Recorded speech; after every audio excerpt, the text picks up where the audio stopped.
Walkout করে জামায়াত আমির বললেন, আন্দোলন ছাড়া পথ নেই। জুলাই জাতীয় সনদ ইস্যুতে জাতীয় সংসদে সিদ্ধান্ত না আসায় ওয়াকআউট করে জামায়াত আমির ডাক্তার শফিকুর রহমান বলেছেন, জনগণের দাবি আদায়ে আন্দোলন ছাড়া আর কোনো পথ নেই। দ্রুত সিদ্ধান্ত জানাবে 11 দল। আন্দোলন ছাড়া আর কোনো পথ নেই বলে মন্তব্য করেছেন বিরোধী দলীয় নেতা ও জামায়াত আমির ডাক্তার শফিকুর রহমান। আজ বুধবার জাতীয় সংসদে অধিবেশনে থেকে বিরোধী দলীয় সংসদ সদস্যের ওয়াকআউটের পর সংবাদ সম্মেলনে একথা বলেন তিনি। আন্দোলন প্রসঙ্গে জামায়াত আমির বলেন, নিঃসন্দেহে আন্দোলন ছাড়া আমাদের আর কি করার আছে।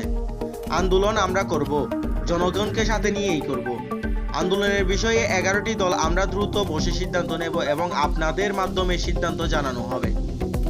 জামায়াত আমির আরও বলেন, যেহেতু সংসদে জনগণের চূড়ান্ত অভিপ্রায় মূল্য পায়নি, তাই আমরা আবারও জনগণের কাছে যাব। এটি কোনো গোষ্ঠী ব্যক্তি স্বার্থের দাবি নয়। যেহেতু সংসদে আমরা জনগণের দাবি আদায় করতে পারিনি, তাই আমরা আবারও জনগণের কাছে ফিরে যাব। জুলাই সনদ সংবিধান সংস্কার ও বাস্তবায়ন আদেশ 2025 বাস্তবায়নের জন্য আনা বিরোধী দলীয় নেতার নোটিশের উপর সংসদে 2 ঘন্টার আলোচনা করা হয়। তবে এ বিষয়ে সংসদে স্পিকারের পক্ষ থেকে কোনো সিদ্ধান্ত না আসার প্রতিবাদে বিরোধী দলীয় সংসদ সদস্যরা ওয়াকআউট করেন। ডেস্ক রিপোর্ট, দ্রুত news Bangladesh. News collected by independentTV.com।